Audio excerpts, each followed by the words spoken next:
Hello guys, నమస్తే and welcome back to our channel mostly Telugu. Jabardasth show ద్వారా బుల్లితెర పైన ఫుల్ పాపులారిటీ తెచ్చుకున్న వారిలో జబర్దస్త్ ఫైమా కూడా ఒకరు. ఈ అమ్మడి గురించి ప్రత్యేకంగా చెప్పాల్సిన పని లేదు. పటా షో ద్వారా బుల్లితెరకు పరిచయం అయినప్పటికీ జబర్దస్త్ తో విపరీతమైన క్రేజ్ తెచ్చుకుంది. అంతేకాకుండా బిగ్ బాస్ షోలో కూడా కంటెస్టెంట్ గా పాల్గొంది. తన ఆట తీరుతో మాట తీరుతో అందరినీ మైమరిపించింది. కానీ విన్నర్ అయితే కాలేకపోయింది. ముఖ్యంగా సూర్యతో బీబీ డాన్స్ షోలో పాల్గొని విజేతగా నిలిచింది. అలాగే సోషల్ మీడియాలోనూ పలు పోస్టులు పెడుతూ ఫాలోవర్స్ పెంచుకుంది. అయితే ఫైమా పర్సనల్ లైఫ్ విషయానికి వచ్చేస్తే ప్రవీణ్ తో లవ్ లో ఉన్నట్లు పలు వార్తలు వచ్చిన విషయం తెలిసిందే. ఈ క్రమంలోనే ఫైమా కొత్త బాయ్ ఫ్రెండ్ ను పరిచయం చేసింది. ఇటీవల తన పుట్టినరోజు సందర్భంగా 5 ఏళ్ల నుంచి రిలేషన్షిప్ కొనసాగిస్తున్నట్లు ప్రకటించింది. దీంతో అంతా షాక్ అయ్యారు. అలాగే ప్రవీణ్ ను మోసం చేసిందని కూడా పలు ఆరోపణలు చేశారు. ఇదిలా ఉంటే తాజాగా ఫైమా సోషల్ మీడియా వేదిక ద్వారా చిట్ చాట్ నిర్వహించింది. అయితే అందులో ఒక నెటిజన్ అక్క మీ పెళ్లెప్పుడు అని ప్రశ్నించారు. దీనికి ఫైమా తెలివిగా పెళ్లి జరిగినప్పుడే అని దిమ్మ తిరిగే సమాధానం ఇచ్చేసింది.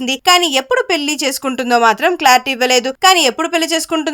క్లారిటీ అస్సలు ఇవ్వలేదు. ప్రస్తుతం దీనికి సంబంధించిన పోస్ట్ నెట్ ఇంట్లో వైరల్ గా మారగా ఈ విషయం తెలిసిన వాళ్ళు రకరకాలుగా స్పందించేస్తున్నారు. ఫైమా తెలివిగా తప్పించుకుందనేసి కొంతమంది అంటున్నారు. సో దాంతో ఈ న్యూస్ కాస్త సోషల్ మీడియాలో విపరీతంగా వైరల్ గా మారిపోయింది. సో ఇలాంటి మరిన్ని ఇంట్రెస్టింగ్ ఫిల్మీ ట్రెండింగ్ అప్డేట్స్ కోసం వెంటనే మన ఛానల్ అయిన మోస్ట్లీ తెలుగుని సబ్స్క్రైబ్ చేసేసుకోండి.